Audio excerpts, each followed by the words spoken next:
Hello friends, it's Abhay Rampal from excel सेटलबोर्ड। आज की वीडियो में हम आपकी ही क्वेरीज का आंसर देंगे जो आपने हमसे क्वेश्चंस पूछे थे in the form of comments. आज की वीडियो उसी के ऊपर डेडिकेटेड रहेगी। So let's start the video. जो पहली प्रोफाइल आई है उनका नाम है सुफियान शाहिद। इनका क्वेश्चन है, sir I got overall 6 with 1 module 5.5, can I apply for masters in Australia? Sorry Sufiyan, आप अप्लाई नहीं कर सकते अगर आपके एक मॉड्यूल में 5 बैंड्स है। ऑस्ट्रेलिया में अगर आपने मास्टर्स के लिए अप्लाई करना है तो आपको overall 6.5 with no less than 6 या overall 6 with no less than 6 के साथ आप एक अच्छी यूनिवर्सिटी में अप्लाई कर सकते हैं। आई वुडंट रिकमेंड कि आप इस प्रोफाइल के साथ ऑस्ट्रेलिया का स्टडी वीज़ा अप्लाई करें। एंड अगर आपको फिर भी इस प्रोफाइल के साथ अप्लाई करना है, आई विल हाईली रिकमेंड आप ये वाला पाथवे लीजिए जिसमें सबसे पहले आपका एलई कोर्स लगेगा, उसके बाद आपका डिप्लोमा लगेगा, then you will go into the degree. So LE course leading to diploma leading to degree अगर आपके आइल्स में इतने बैंड्स हैं तो। जो नेक्स्ट कमेंट आया है वो आया है नव गुराया का। Sir I have pass 12th year in 2020 and my file is in embassy now and university is ECU Perth and courses is diploma of hotel management leading to bachelor of hospitality and tourism management. How much are chances for visa?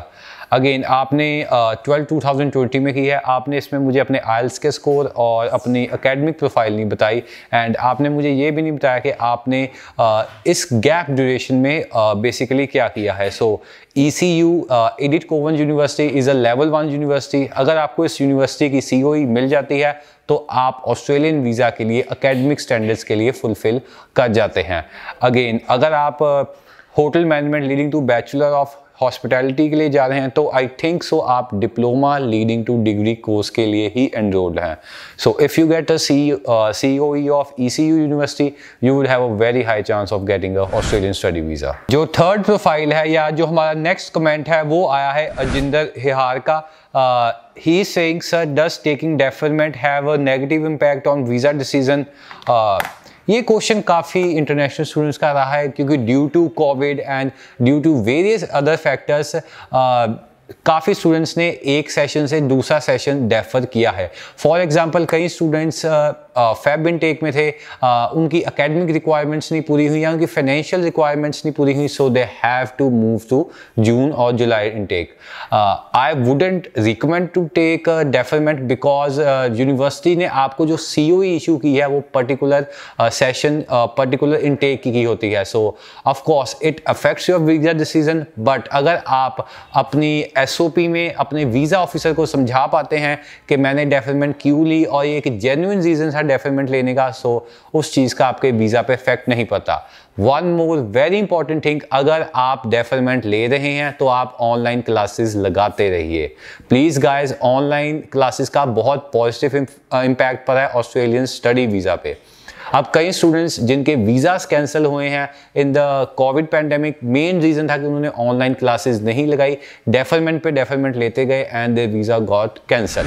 So if you are going for deferment, online classes लगाइए, अपने funds भी तब तक के लिए hold करके रखिए जब तक आपका वीज़ा नहीं आ जाता। नेक्स्ट कमेंट आया है मनप्रीत कौर का। ये पूछ रही हैं, my agent showed my fund, is it alright?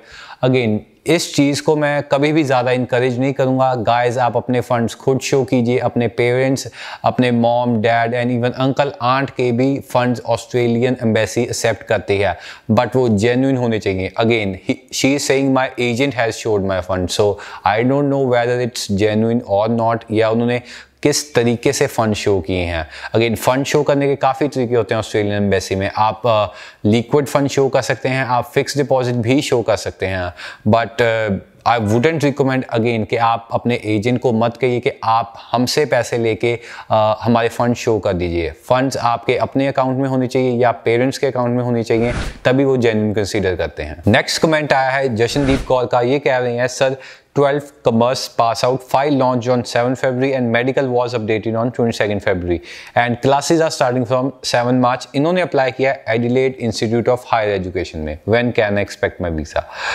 आपकी COE आ चुकी है, आपका मेडिकल अपडेट हो चुका है and your file has also been launched and 7 March से इनकी क्लासेस स्टार्ट हैं। So जिस टाइम फ्रेम में हम वीडियो बना रहे हैं जशन, आप अपनी क्लासेस अटेंड कर रहे होंगे। I will highly recommend आप अपनी क्लासेस अटेंड करते करते रहिए एंड आप डेफरमेंट के लिए मत अप्लाई कीजिए। एज सून एज आपका डिसीजन आ जाता है, ऑनलाइन क्लासेस आप ऑस्ट्रेलिया जाके ऑफलाइन में कन्वर्ट करके लगा सकते हैं।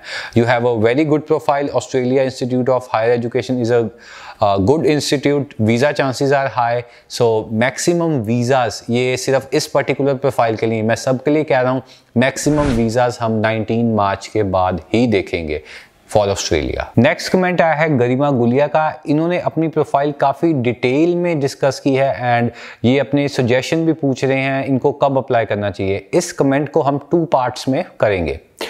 Sir, this is my profile. 94 marks in CBSE board in 2015, 74% in my graduation, okay, and PTE 68 with no study gap, and I have got an offer from MPH in Master of Public Health.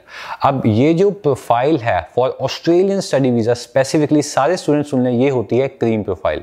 इस profile को हम academically और English की qualification के हिसाब से best कहेंगे। And coming on to your next question, and still waiting for COE since 1 week. Garima, COE आने में टाइम लगता है, it's a month process. अगर एक हफ्ता ही हुआ, it's not something to worry about. Already applied for defer, so I think आपकी COE late हो गई, that's why you applied for defer. When I am supposed to apply for visa in embassy after getting the COE? As soon as आपको अपनी CO मिल जाती है, आपको 2 steps लेने होते हैं सिर्फ। सबसे पहले आपको अपना इंश्योरेंस पे करना है। इस प्रोफाइल, अगर आप मास्टर्स के लिए जा रहे हैं तो आपको अराउंड 70,000 to 80,000 आपकी इंश्योरेंस होगी, 36,000 आपकी एम्बेसी फीस होगी। So that would be your next steps after you receive your COE। After that, how many chances of getting visa? Again academically your profile is good, but आपके funds के ऊपर depend करता है कि आपने अपने funds किस फॉर्म में शो किए हैं। क्या एक ही बैंक अकाउंट में शो किए हैं या आपने 2 बैंक अकाउंट यूज किए हैं? अगर आपके फंड्स जेन्युइन हैं, आपकी COE आ चुकी है, आपका वीजा आने से कोई नहीं रोक सकता। You have a very good chance of getting a Australian study visa. I think काफी स्टूडेंट की क्वेरीज का आंसर इन कमेंट्स के थ्रू मिल गया होगा। अगर आपकी कई क्वेरीज या आपके माइंड में कोई भी डाउट है, आप हमें कमेंट करके पूछ सकते हैं। अगर हम कमेंट का आंसर नहीं दे पाते तो आप नियरेस्ट एक्सेल सेटल ब्रांच विजिट कर सकते हैं या हमें डायरेक्ट कॉल करके काउंसलिंग ले सकते हैं। And thank you for watching the video till the end. Channel को जरूर सब्सक्राइब करें, वीडियोस को जरूर लाइक करें एंड ऑफ कोर्स हमारा गूगल पेज है, उस पर भी अपने ओपिनियंस प्रोवाइड कीजिए।